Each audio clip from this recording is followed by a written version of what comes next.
Bismillahirrahmanirrahim. Honorable Mr. Sartaj Aziz, Mr. Razak Daud, Mr. Muhammad Ali, Mr. Ejaz. It is indeed a great honor and privilege for me to be here today at the launch of 100 Business Leaders book by Manager Today, which is certainly a great contribution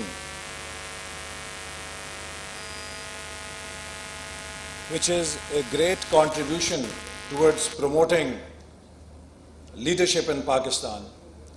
Mr. Ejaz was introducing his leaders, and when he introduced Mr. Mia Mansha, he said that, in the end, never bypass your wife.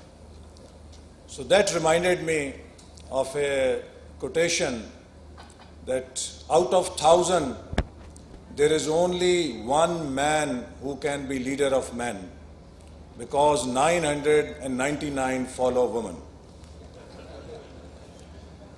Leadership is the most, ladies and gentlemen, valuable asset of human civilization.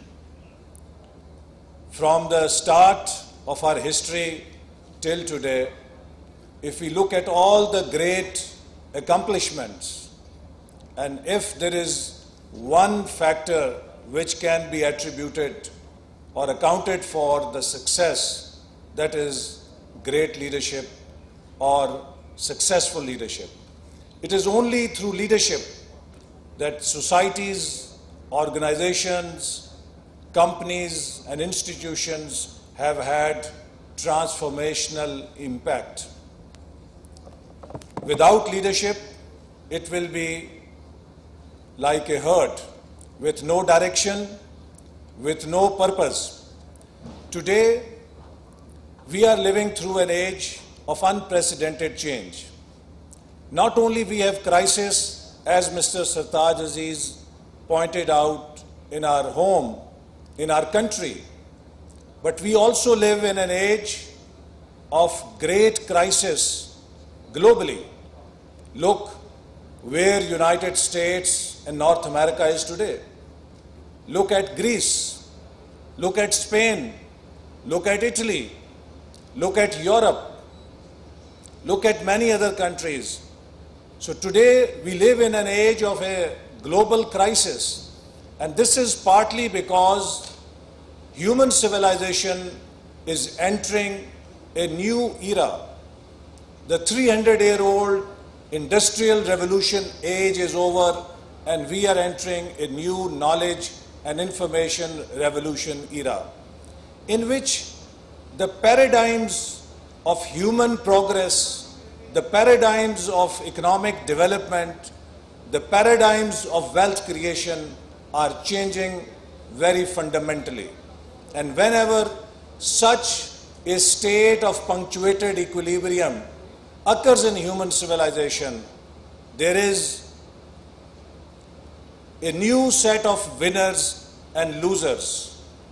Countries which are able to adapt themselves, or countries which are able to proactively develop new capacities, become beneficiaries of the change, and countries which cannot read the change become part of the history's dustbin. And that is the choice every nation today faces. We also have a choice to make, whether we shall proactively embrace the challenges of this new knowledge information revolution, or we shall leave ourselves at the mercy of change to do what it wants to do. So whenever the challenge of change stares in your eyes, it is the call for leadership. It is the challenge for leadership to rise up to the occasion and lead their men, lead their organizations, lead their societies towards new destinations through uncharted waters. And that is the call each one of you has today.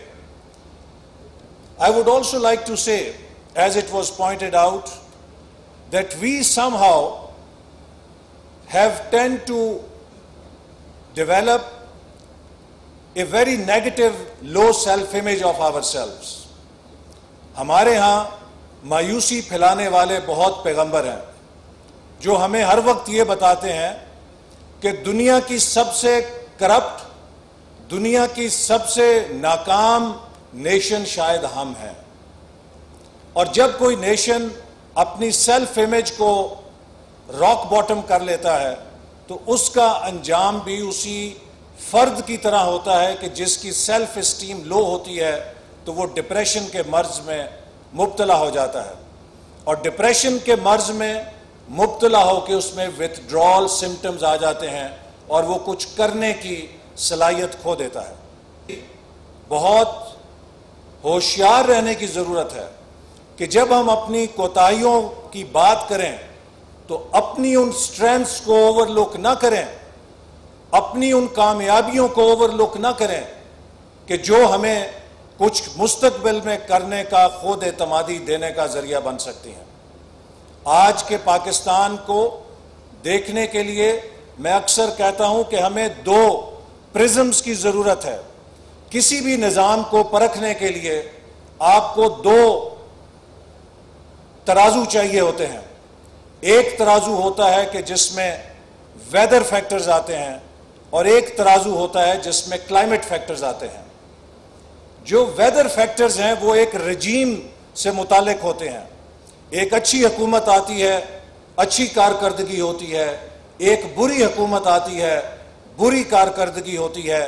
جیسے موسم کا ایک برا پیچ آ جائے تو 10 دن کے لیے موسلا دھار بارش ہو، پورا لاہور ڈوب جائے گا، لیکن اس لاہور کے ڈوب جانے کا یہ مطلب نہیں ہے کہ یہ تباہی سدا ہمارا مقدر بن گئی، چونکہ یہ کلائمیٹک پیٹرن نہیں ہے.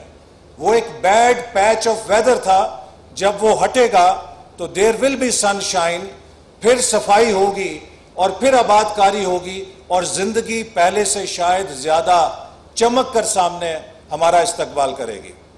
لیکن اگر کلائمیٹک فیکٹرز کولیپس کر جائیں اور یہی بیڈ پیچ آف ویدر ایک آرڈر بن جائے تو پھر مایوسی کی بات ہے.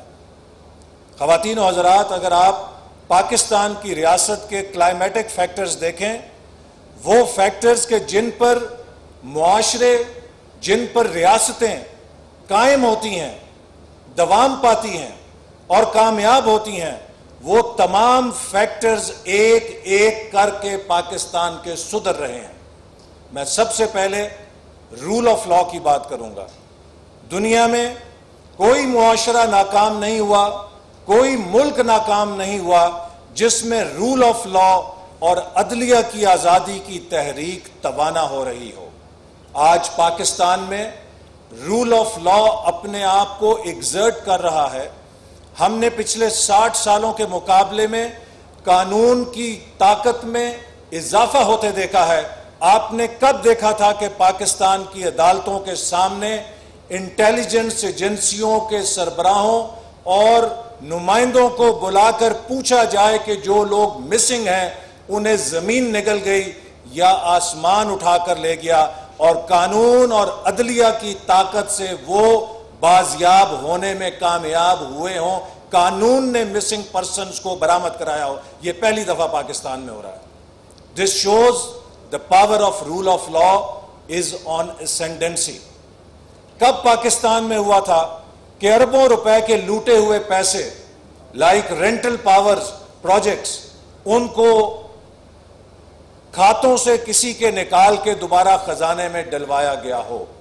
یہ وہ چند مثبت پروجیکشنز ہیں یا ٹریجیکٹریز ہیں کہ جس کے ساتھ ہم امید کر سکتے ہیں کہ پاکستان کی ریاست کی بنیادیں مستقبل کے لیے صحیح سمت میں جا رہی ہیں. دوسرا اہم فیکٹر کسی ریاست کی کلائمیٹک فیکٹر، اس میں فریڈم آف ایکسپریشن ہوتا ہے. پاکستان کے اندر آج میڈیا کی آزادی دن بدن آزاد ہو رہی ہے، دن بدن اس کا دائرہ وسیع ہو رہا ہے.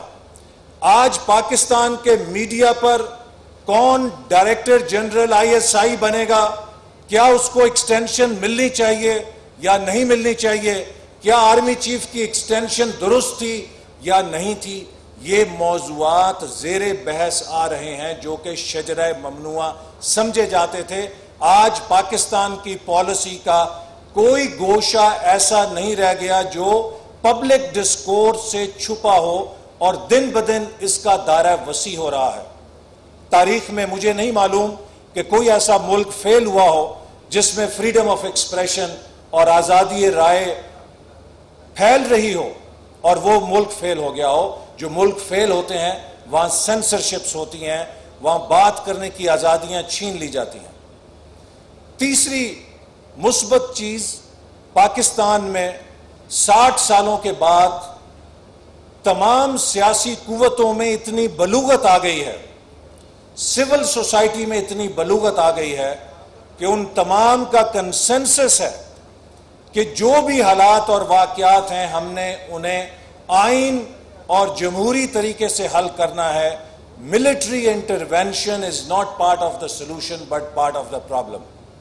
یہ کنسنسس اس طرح کا کبھی معاشرے میں نہیں تھا, جو کہ مستقبل کی غیر آئینی اقدامات کے لیے ایک بہت بڑی رکاوٹ ہے.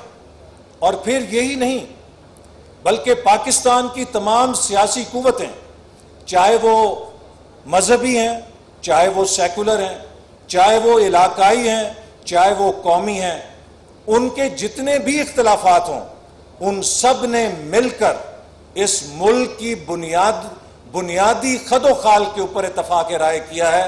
کانسٹیٹیوشنل کنسنسس سے 18th امینڈمنٹ کے ذریعے صوبائی خود مختاری کے اس مسئلے کو حل کیا ہے جو پچھلے 60 سال میں ہمارے فیڈریشن کے وجود میں ایک کانٹے کی طرح چبھ رہا تھا اور ایک ہیمریج کا ذریعہ بنا ہوا تھا. آج مکمل اتفاق رائے سے اس مسئلے کو حل کیا گیا ہے. نیشنل فائنانس کمیشن کا ایوارڈ, اس کو اتفاق رائے سے حل کیا گیا ہے. تو یہ جو ہمارا بنیاد کے اوپر اتفاق رائے ہے یہ بھی مستقبل کے لیے ایک سلور لائننگ ہے. چونکہ جو ملک فیل ہوتے ہیں ان میں اس کی بنیادوں کے حوالے سے نہ حل ہونے والے اختلافات ہوتے ہیں, وہ کانفلکٹس کا شکار ہوتے ہیں جو کہ ریزالو نہیں ہو سکتے. اور چوتھی جو پازیٹیو بات ہے کہ پاکستان کی تاریخ میں پہلی بار پاکستان کے سٹیزنری اور جن میں بالخصوص پڑھے لکھے لوگ وہ پاکستان کی پالیسی میکنگ اور پالیٹکس سے انگیج ہو رہے ہیں.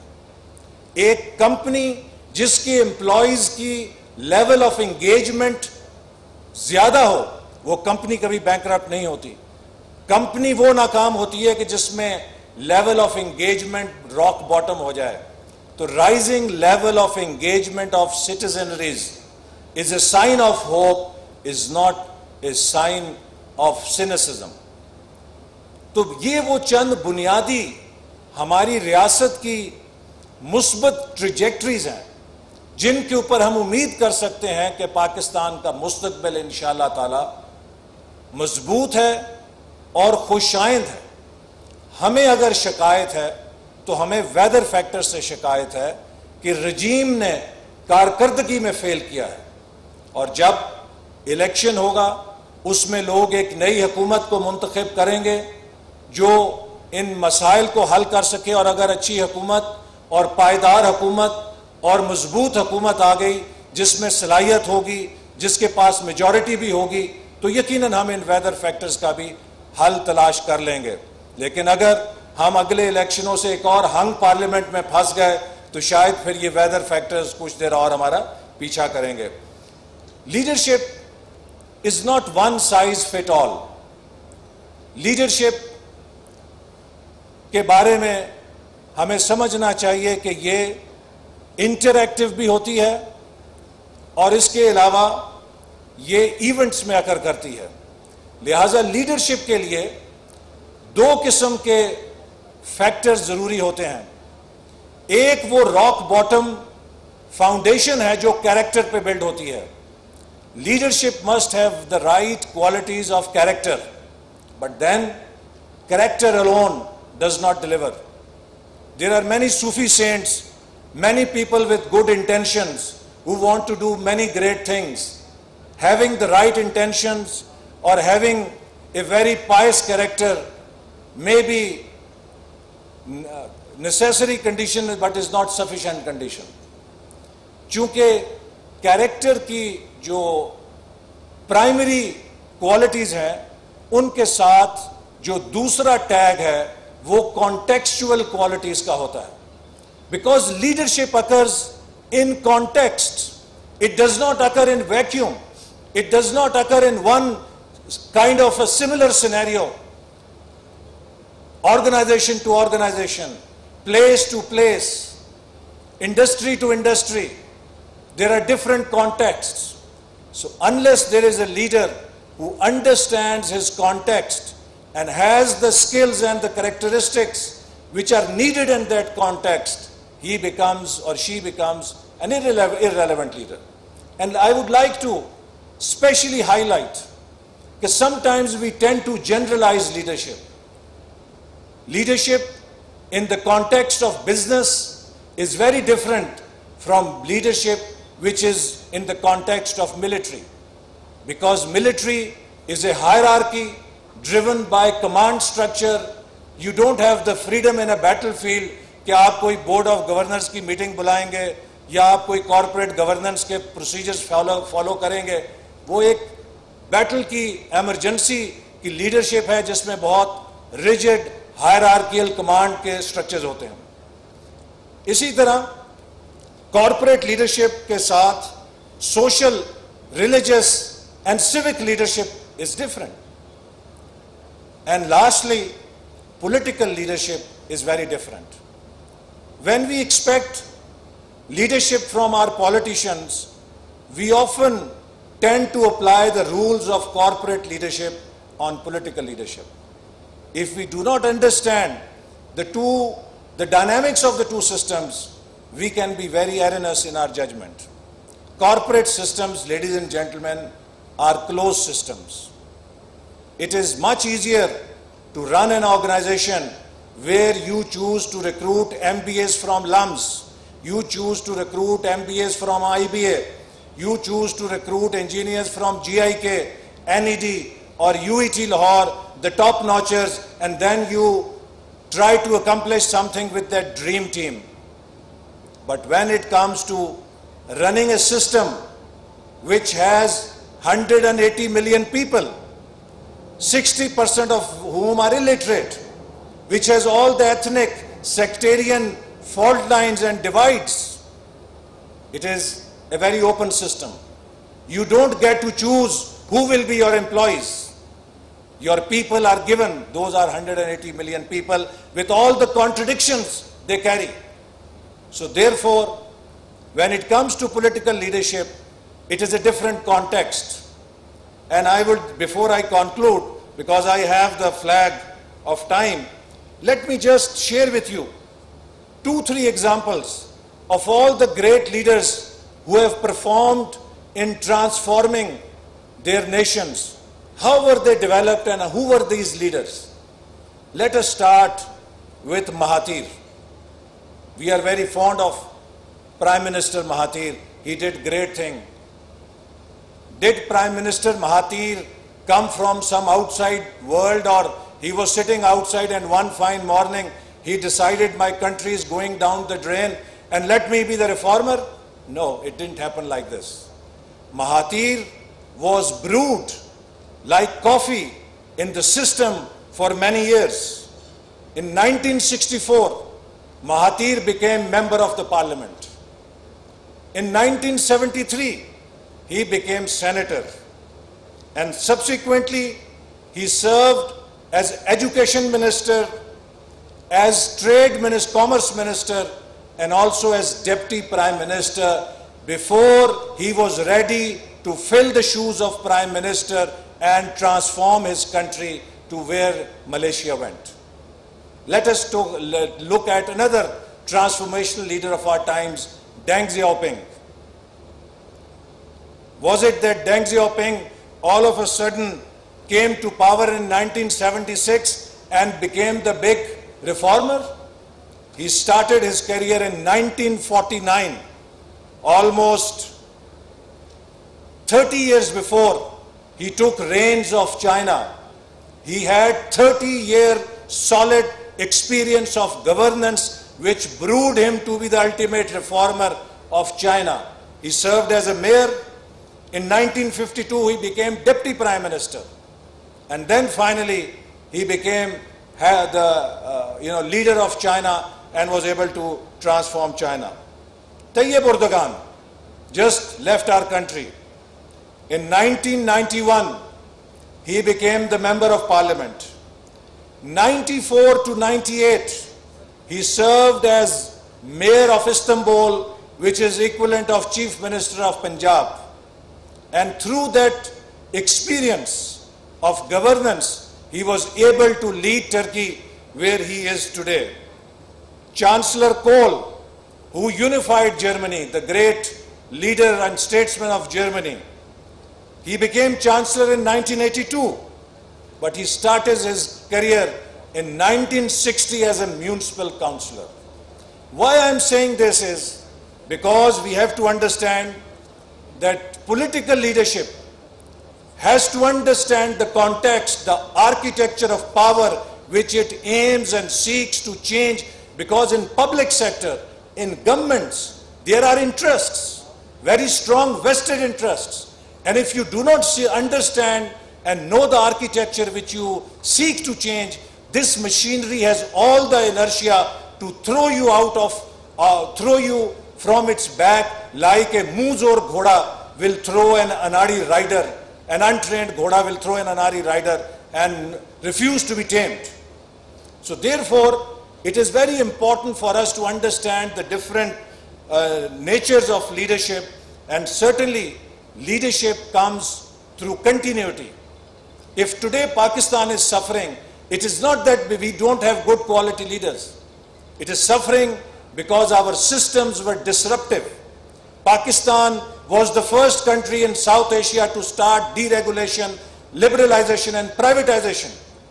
Pakistan was the first country, one of the first countries in Asia, Mr. Mansha is sitting here, where government had the courage to reverse the nationalization of the 5 banks and privatize Muslim Commercial Bank and Allied Bank Limited, and look what MCB is today, a flagship for Pakistan and a success story in Asia. It was Pakistan where we laid fiber optic cable at a time when west of Hong Kong and Singapore, no one knew what fiber optic cable can do. We today have that digital backbone of our infrastructure. It was Pakistan where we were building motorways when in South Asia nobody knew the meaning of motorway, what motorway is.